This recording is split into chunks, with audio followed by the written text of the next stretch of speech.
Hi everyone, uh, good afternoon. I'm Gregory Sinurat. I'm an accounting student from University of North Sumatra. Today we will discuss about joint venture, especially accounting for joint venture. So before we start it, we must know what is joint venture is. What does it mean? Right? So, a joint venture is a temporary partnership without use of firm name limited to carrying out a particular business plan which the persons agree to contribute capital and to share profit or losses. There are some terms in joint ventures. The first term is venturer. Venturer is a party to a joint venture and has joint control over the joint venture. The second one is investor in a joint venture. So, investor in a joint venture is a party to a joint venture and doesn't have joint control over the joint venture. And the last one is control. Control is the power to govern the financial and operating policies of an activity so as to obtain benefits from it. Next, we will discuss about characteristics of a joint venture. The first characteristic is it is a temporary partnership which comes to an end after the completion of a particular venture. The second one, it's for a specific venture, so it is a particular partnership. Number 3, the partnership is without the use of firm name. And the last one, the main purpose is to make profit and to distribute it among all CO ventures. Loss, if any, will also be borne in agreed ratio. Okay, next. Now we will discuss the distinction between joint venture and partnerships. So there are 5 distinctions between joint venture and partnerships. Number 1, name of the firm. Joint venture is carried on without a firm name, while partnerships, it's carried on with a firm name. Number 2, continuity. Joint ventures come to an end after completion of a particular venture, while partnership is continuous. Number 3, liability. Joint venture limited to the venture concerned, while partnership unlimited to the extent of business and private estate. Move to the number 4. Position of a minor. In joint venture, minor is generally not admitted, but in partnership, minor can be admitted for benefits only. And the last distinction is number of members. In joint venture, number of members can be unlimited, but in partnerships, limited to 20 in ordinary trade and 10 in banking business. Next, there are 3 types of joint ventures. So, the first type is jointly controlled operations. The second type is jointly controlled assets, and the last one is jointly controlled entities. Now we will talk about jointly controlled operation. Jointly controlled operations. Jointly controlled operation involve the use of assets and other resources of the venturer rather than the establishment of a separate entity. Each venturer uses its own assets, incurs its own expenses and liabilities, and raises its own finance. The venturer should recognize in its financial statements the assets that it controls, the liability that it incurs, the expenses that it incurs, and its share of the income from the sale of goods or service by the joint venture. Number 2, jointly controlled assets. Jointly controlled assets involve the joint control and often the joint ownership of assets dedicated to the joint venture. Each venturer may take a share of the output from the assets and each bears a share of the expense incurred. The venturer should recognize in its financial statements its share of the joint assets, any liabilities that it has incurred directly, and its share of any liabilities incurred jointly with the other venturers. Income from the sale or use of its share of the output of the joint venture. Its share of expenses incurred by the joint venture An expense incurred directly in respect of its interest in the joint venture. I'm sorry for my bad language. Jointly controlled entities. Jointly controlled entities is a corporation, partnerships, or other entity in which two or more venturers have an interest under a contractual arrangement that establishes joint control over the entity. Each venturer usually contributes cash or other resources to the jointly controlled entity. Those contributions are included in the accounting records of the venturer and recognized in the venturer's financial statements as an investment in a jointly controlled entity. There are two treatments of accounting for an investment in jointly controlled entities, except these two. The first one is proportionate consolidation, and the second one, the equity method of accounting.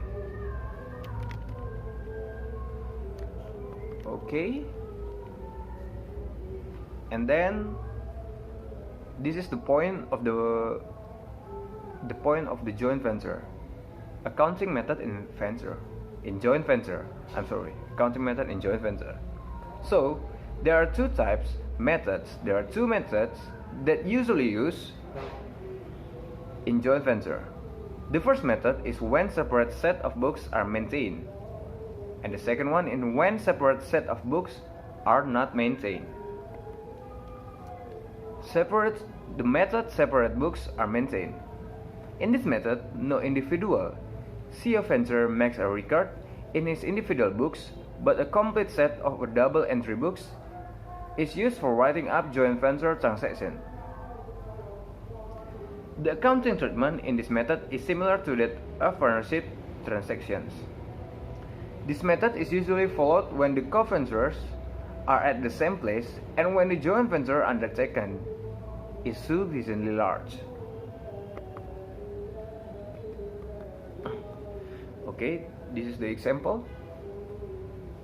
In this case, X and Y undertake a joint venture for purchase and sale of cycles on 1st January 2021. They open a joint bank account with $5,000 toward which X contributes $3,000 and Y contributes $2,000. They remit their agents in Seattle $4,420 to pay for cycles purchase, and $580 were paid for freight and insurance. During the 6 months ended 30 June 2021, the sales amount to $5,550. On the date, they decided to close the venture, and Y agreed to take over the balance of stock at $250. Prepare the joint venture account. Okay, the first one is joint venture account. On the debt side, there's goods purchases, $4,420, and then there's freight and insurance, $580. Next, there is profit on joint venture. X and Y will get $400 each. So the total amount of profit on joint venture is $800. On the credit side, there is sales, which is $5,550, and then there is materials taken over by Y, $250. So the total amount in the debit and credit is $5,800 in joint venture account. Next is joint bank account. In the debt side, there are X capital $3,000, Y capital $2,000, and sales $5,550.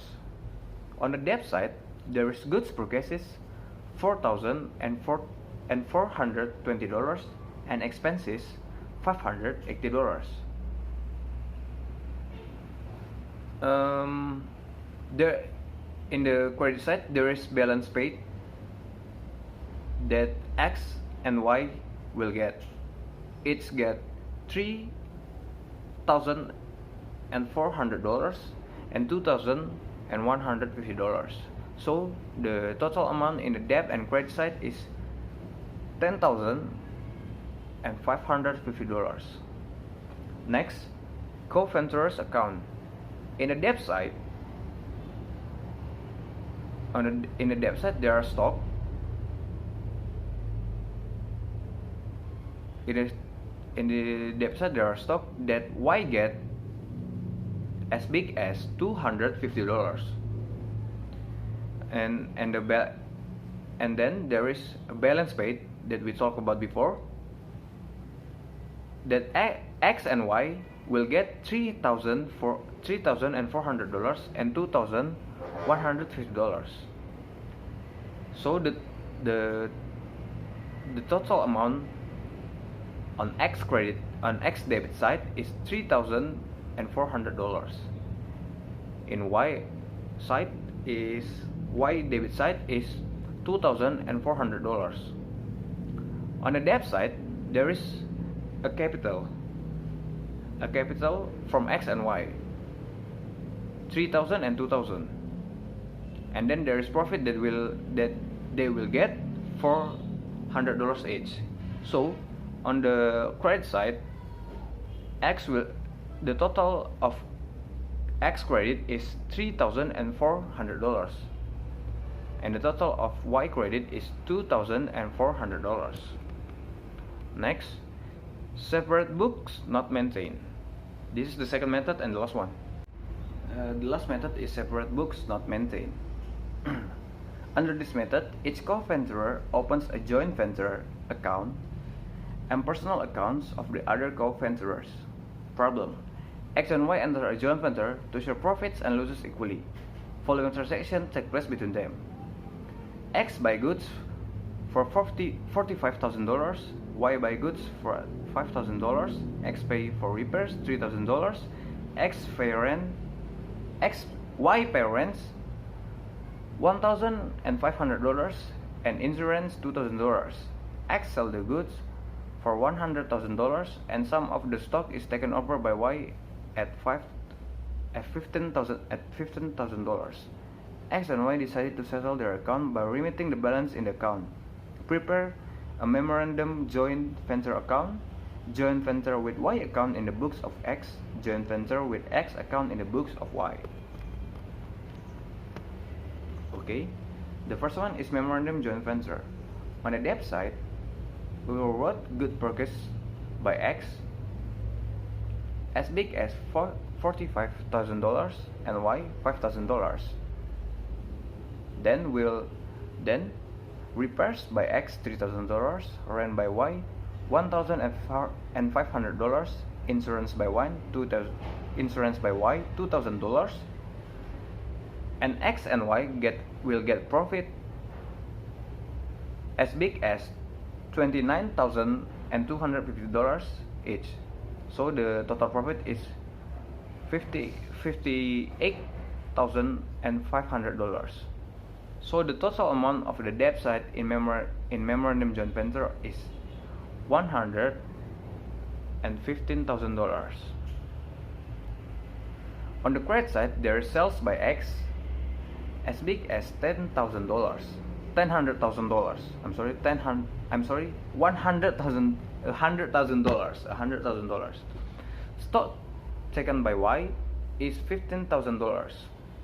So the total amount on the credit side of joint venture account is $115,000. Next, in the books of X, Y's account will work like this. On the debt side, there is purchases as big as $45,000, and then there is repairs $3,000, profit $29,250, and then there is bank $22,750.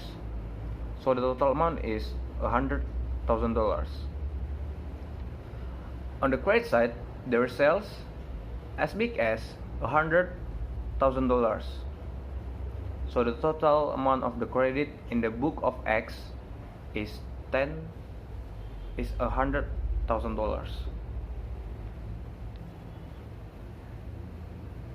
The last one, in the books of Y, X account will wrote like this. On the debt side, there is purchases goods $5,000, and then there's rents $1,500, and then there's insurance $2,000, and then profit $29,250. So the total amount on the debt side is $37,750. On the credit side, there is stock taken as big as $15,000 and bank $22,750. So the total amount in the credit side is $37,750. Okay, that's all for accounting for joint venture.